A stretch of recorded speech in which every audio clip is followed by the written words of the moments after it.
Hello mga Mars! Panibagong ganap na naman nga sa buhay ang gagawin natin ngayon. Kaya ano pang hinihintay nyo? Tara, samahan ninyo ako. Ay aroy, perfect man din. Magbubudel fight nga para tayo for today's video. At eto lang nga ulit yung time ni Mars sa Ellie para magliwali. Makakasama ko nga ulit yung aking mga pinsan. At mukhang mabubusog na naman kami sa aming kakainin mga Mars. Bago nga pala ang pagbubudel fight namin ay kailangan muna naming ihanda at bumili ng mga sangkap. Dahil medyo masasarap nga ang aming mga kakainin mga Mars. Ay aroy, akong OA Mars. Dahil buhay probinsya nga ang palaging binavlog ng inyong Mars sa Ellie. More on gulay din nga ang ating kakainin para healthy tayo. Ang sarap-sarap nga magbudel fight sa probinsya lalo na kapag mga okra at talong yung mga ulam. At lahat ng mga gulay na nababanggit sa bahay kubo ay meron dito sa aming probinsya. Hindi lang nga din gulay yung aming kakainin ngayon dahil nag-crave din ako sa hotdog. At kahit isang balot lang ang aming binili mga Mars ay hindi naman kami ganun karami kumain. Itinanggal ko na nga yung hotdog sa kanyang plastic na maihaw na namin at na makapag-ready na kami sa aming budel fight. Ayun nga para si Ate Angie mga Mars, ang super mommy. Na bukod sa sobrang sexy mga Mars ay ang daming kadramahan sa buhay. Isang perfect naman dyan mga Mars. O diba?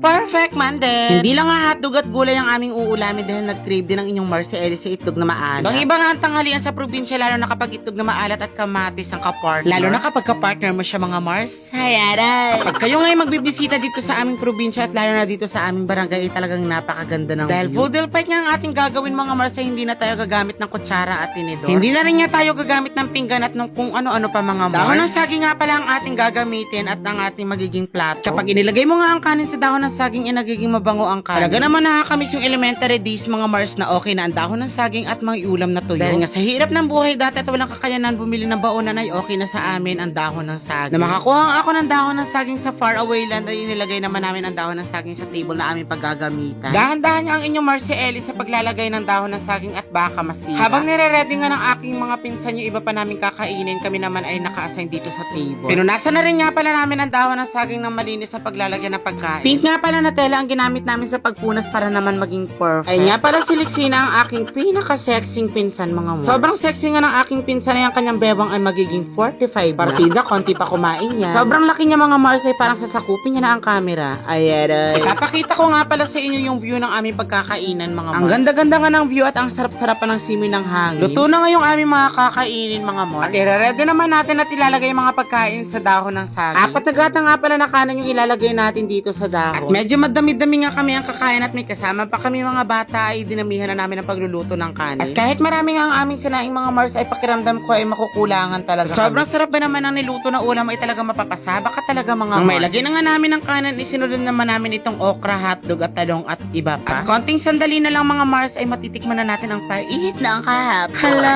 hindi. Perfect man din. Yung ready ka na nga kumain pero hindi pa pwede dahil yung pinsan kayo pumunta pa sa elementary school para sunduin ang pamangkin niya. Kami nga ay pag nagmumukbang dito sa probinsya hindi kami nakain kapag hindi pa kumpleto. Sabi nga nila mga Mars, we are family. Ayan ay. Kakarating nga ang pinsan ko at pamangkin ko mga Mars ay agad naman kaming kumain. Grabe naman yung gutom ng mga person na akala namin ay hindi namin kayang ubusin ng pagkain ayun pala ay kulang pa. Sulit nga na naman ang day off ng inyong Mars si Ellie. Nakapagawa pa nga tayo ng content at buhay probinsya nang may mapanood naman ang ating mga Mars. O diba? Perfect man din. Nagpapasalamat nga pala ako sa ating mga solid followers at ating mga Mars. At kahit pa paano nga mga Mars ay marami na nakakakilala sa atin at marami nang nagpapapicture.